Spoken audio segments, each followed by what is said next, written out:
Well, Arthur C. Clarke, the famous science fiction writer, once said that he did not think of himself as a science fiction writer, but he thought of himself as a fantasy writer.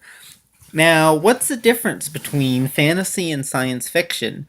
Well, Arthur C. Clarke said the reason he thought of himself as a fantasy writer is the difference between fantasy and science fiction is in science fiction, even though it's fiction, you have to explain it. If you have someone walking on the moon without a space helmet, you have to explain that. On Star Trek, you have to explain everything from how warp drive works to how they power the ship. They found a way around that when they have something called the Heisenberg compensator.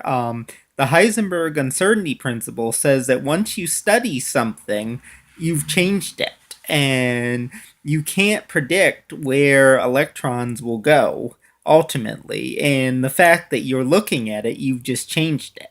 And so they on Star Trek they came up with the Heisenberg compensator, and they said, "Well, how does it work?" It's like, well, it works very well. And so with Arthur C. Clarke, he said that with fantasy you can have people walk on the moon, and you don't have to explain it.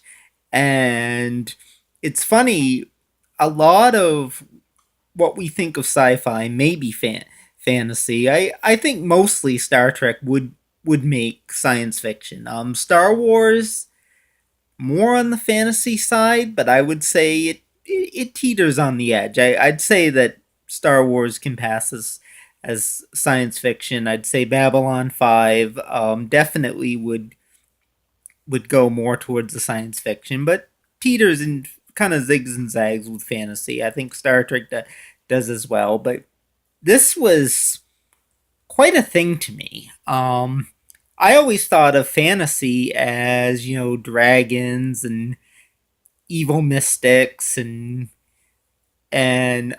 I always thought fantasy is kind of a negative thing. As someone who's a Christian, I kind of always kind of weirded out by fantasy because kind of thought it as borderline satanic. That fantasy's bad. Like, although I'd say Lord of the Rings, which is fantasy, Tolkien was a Catholic, and you can see a lot of Christian imagery with Tolkien and Lord of the Rings.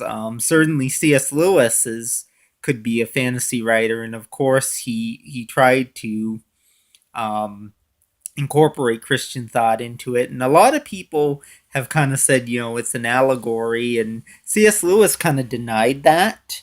And I think with C.S. Lewis, you write about what you know. People think that say write about what you know is a law, but I think it's just what happens. Like, you just do.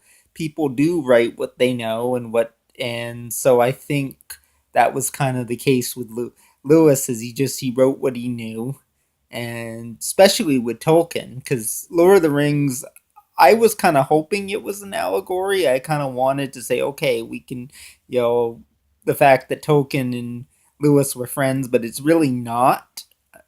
But you write what you know. He did a lot with theology, and so of course that came into to his work. And but the whole thing about fantasy is basically anything you don't explain and don't can come into fantasy. And as a writer, this has totally changed my view on writing, and it's kind of freed me up.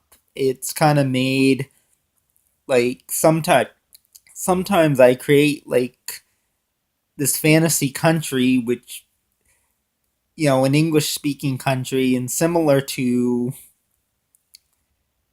America, but not quite. It's representative government, and I don't have to explain it. I can make things that wouldn't be in American jurisprudence, for example, and just go with it. And um, fantasy, anything that's kind of made up, not explained, and I've noticed with anime, which anime they don't explain anything, and it can be out there, it can be just off the wall, and they don't have to explain it. In fact, I kind of think with anime, the less they explain and the more outrageous, the better. Like they're like, "Oh, that's really cool. Like I'm eating this thing and I'm actually immortal, but I'm like decaying, but I'm still immortal." And it's like, "Isn't that cool?" And I'm like, "Okay." And that's kind of anime. I know, probably some anime people will say, "No, no,